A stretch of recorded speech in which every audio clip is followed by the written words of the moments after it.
An investigative report released on Wednesday by independent media during a press conference revealed the decuplets were born. The media group presented key findings from some of the concurrent investigations it had instituted into the saga of the missing decuplets and the subsequent treatment of Sithole, including an investigation conducted by advocate Michael Donnan. With him on the panel were independent media executive chairman Dr. Iqbal Survai and Dr. Mpofu, who consulted and examined the mother of the decuplets. Addressing the press, Survai said the media company had done an intensive investigation after the story broke earlier this year. He said this story, which started out as a feel-good story, turned into a twisted tale of how a poverty-stricken black woman was taken advantage of by police, doctors, nurses, and social workers. Consequently, independent media launched a detailed investigation, including the deployment of deep-cover operatives, to uncover a syndicate of human traffickers central to whom are several obstetricians and gynecologists operating in the private sector and using state hospitals, such as Steve Biko, Tembisa and Dr. George Mukari, to further their aims. We have to tell the truth even though she may be implicated. The role of the media is not to protect the powerful but protect the vulnerable and expose those in power, Survai said. He said the media company was continuously threatened legally by government on separate occasions should it continue going forth with the story. We ignored all of them. We invited them to summons us, Survai said. He said some of the doctors involved have fled the country. A Nigerian doctor who goes by various names to his patients and practice has been pointed to as the lead doctor who showcased Sithole to 4 other hospitals and his colleagues. Initially, Sithole was said to have had 6 babies when she went for a scan in December 2020. However, in January/February another checkup revealed she had 8 babies. Survai said the investigation into the matter revealed that after that Sithole had visited the hospital 40 times. She attended Steve Biko Academic Hospital every Thursday and private hospitals every Tuesday. At all times she was told she had 8 babies. The doctor told her she would deliver her babies in a private hospital. Doctors told her they would cover her medical bills provided she gave the babies up for adoption, Survai said. He said records, audio and video recordings, documentation as well as texts exchanged on WhatsApp have all come to light. Survai said on June 7, Sithole was induced at Steve Biko Academic Hospital, but something happened and she and her Nigerian doctor were taken to a private hospital in Tembisa to another doctor. It was at the private facility where she had a C-section done and something went horribly wrong. She was transported to Tembisa Hospital and there were no incubators. They had found 8 babies in her womb and 2 in her fallopian tubes. 2 babies died upon delivery due to hospital negligence. The babies and the mother were then transported via 2 ambulances to Steve Biko. The investigation found the CEO of Steve Biko and the acting CEO of Tembisa Hospitals made the arrangements to move the babies. Steve Biko never had enough space or incubators, Survai said. He said Sithole had seen the babies and was told by the pediatrician the babies were fine and taken to a place of safety where she would be able to see them on the Friday. The babies were allegedly taken to Dr. George Mukari Academic Hospital. It was also revealed Sithole was unaware she had left Steve Biko Academic Hospital at all after she was induced. She was not aware 2 babies died. The mother described the babies as very tiny and not looking like babies, which is correct. She could also describe the epidural given to her. Unless you've had it or work in the medical field you would not know, in color, size, and this was corroborated by nurses. Nurses who attended to this case were forced to sign non-disclosure agreements and should they talk they were threatened to have their licenses revoked, Survai said. He said a nurse who took pictures of the babies allegedly had her phone smashed. Survai also quoted the lead doctor who denied having a hand in the delivery. "Look, I was not responsible for the delivery. I was called in to clean up the mess, a mess other doctors made." After the mother was discharged from hospital and reported missing by her husband, who Survai stated she was married to by cultural law, she was arrested by police and told to be detained until the social worker came. Sithole was subsequently booked into a psychiatric facility by the social worker and this, under the Mental Health Act, has been deemed illegal, the report revealed. Sithole is alleged to have been told by the hospital that if she continued stating she was pregnant or continued speaking about her baby she would remain in the facility forever. Survai then revealed that the investigation had uncovered a massive human trafficking cover-up. He stated the state hospital and others Sithole attended had been linked to a trafficking syndicate. This also implicated the Department of Home Affairs. Many mothers are told their babies have died. This trafficking has been found goes from Gauteng to Mpumalanga, West Africa, Europe, and the U.S. 50% of the babies are adopted while the other 50% are used for muddy, cosmetic surgeries and stem cells. This has been a very dangerous investigation.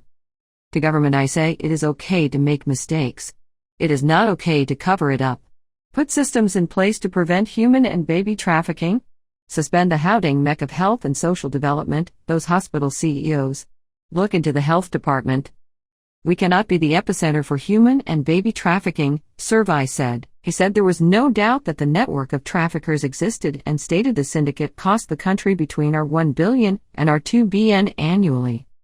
Survey said there was no doubt this syndicate was running in other hospitals and provinces too. We did our homework and what we found was tragic. Our journalists were threatened by the syndicate as well as those who assisted in this investigation. The question the government has to answer now is what has happened to the babies. They should be taking responsibility for not having enough incubators. There should not have been 4 doctors, but at least 24 doctors and nurses as well as 12 incubators ready for a procedure of this magnitude. There is no excuse for this kind of medical negligence, Survey said.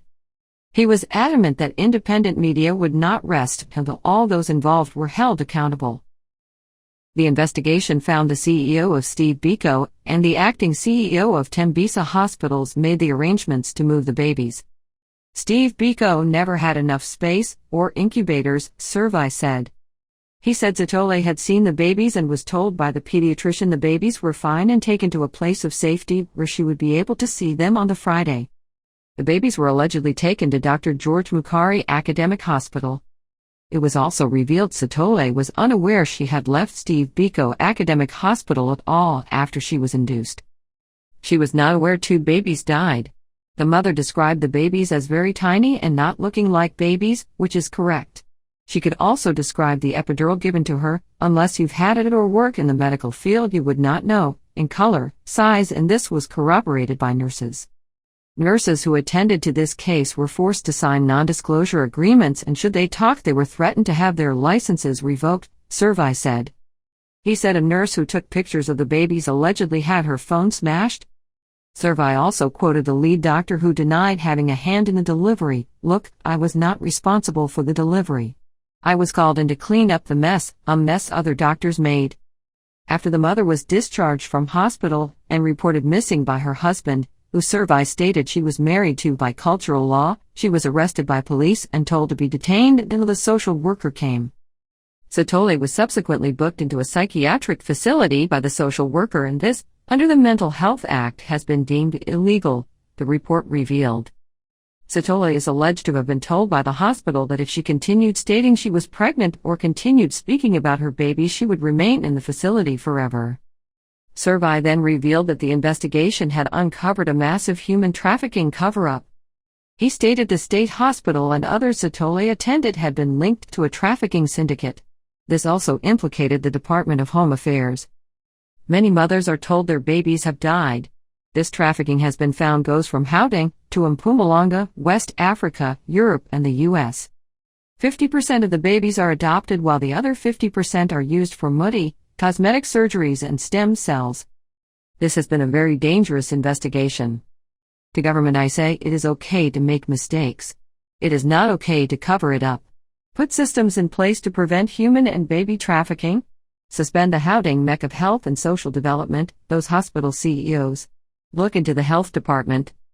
We cannot be the epicenter for human and baby trafficking, Survey said. He said there was no doubt that the network of traffickers existed and stated the syndicate cost the country between our 1 billion and our 2 billion annually.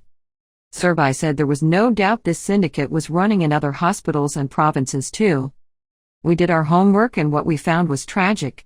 Our journalists were threatened by the syndicate as well as those who assisted in this investigation. The question the government has to answer now is what has happened to the babies. They should be taking responsibility for not having enough incubators. There should not have been 4 doctors, but at least 24 doctors and nurses as well as 12 incubators ready for a procedure of this magnitude. "There is no excuse for this kind of medical negligence," Survey said. He was adamant that independent media would not rest until all those involved were held accountable. "What they did to her is really sad," shocking baby trafficking scandal exposed.